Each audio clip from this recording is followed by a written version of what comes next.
পথ দুর্ঘটনায় আহত স্কুল ছাত্রী। মঙ্গলবার আসানসোলের কুলটি থানার নিয়ামতপুর ফাঁড়ির অন্তর্গত ইস্কো রোডের উপর পথ দুর্ঘটনায় আহত হয় এক স্কুল ছাত্রী। স্থানীয় সূত্রে জানা গেছে, ডিসেরগড় থেকে একটি 4 চাকার মারুতি গাড়ি ইস্কো রোডের দিকে আসার পথে এক 4 ক্লাসের ছাত্রী রিয়া যাদব রাস্তা পার করার সময় ওই মারুতি গাড়িটি ওই ছাত্রীকে সজোরে ধাক্কা মারে এবং তারপরেই ওই ঘাতক 4 চাকা গাড়িটি নিয়ন্ত্রণ হারিয়ে উল্টে যায়। ঘটনার খবর পেয়ে ঘটনাস্থলে নিয়ামতপুর ফাঁড়ির পুলিশ পৌঁছে গুরুতর আহত ওই ছাত্রীকে উদ্ধার করে চিকিৎসার জন্য হাসপাতালে পাঠায়। একই সাথে ঘাতক মারুতি 4 চাকার গাড়ি ও চালককে আটক করে নিয়ে যায় নিয়ামতপুর ফাঁড়ির পুলিশ।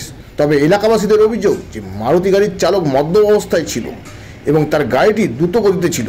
পুলিশ ঘটনা তদন্ত শুরু করেছে। গ্রামাঞ্চল শিল্পাঞ্চলের খবর, ব্যুরো রিপোর্ট।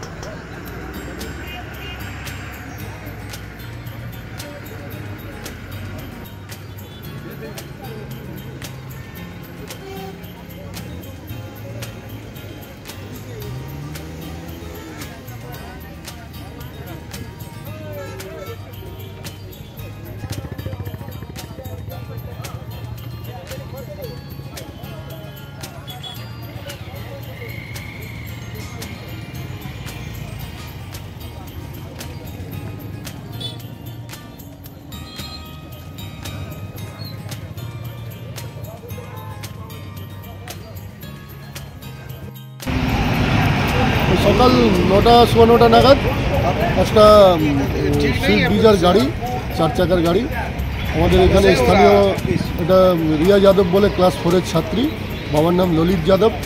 তাকে মদ্যপ অবস্থায় ড্রাইভার উদ্যোগতিতে এসে সজোরে ধাক্কা মারে, গাড়িটা পাল্টি খেয়ে যায়। এখন অচৈতন্য অবস্থায় আমরা শ্রী হসপিটালে প্রথমে নিয়ে যাই।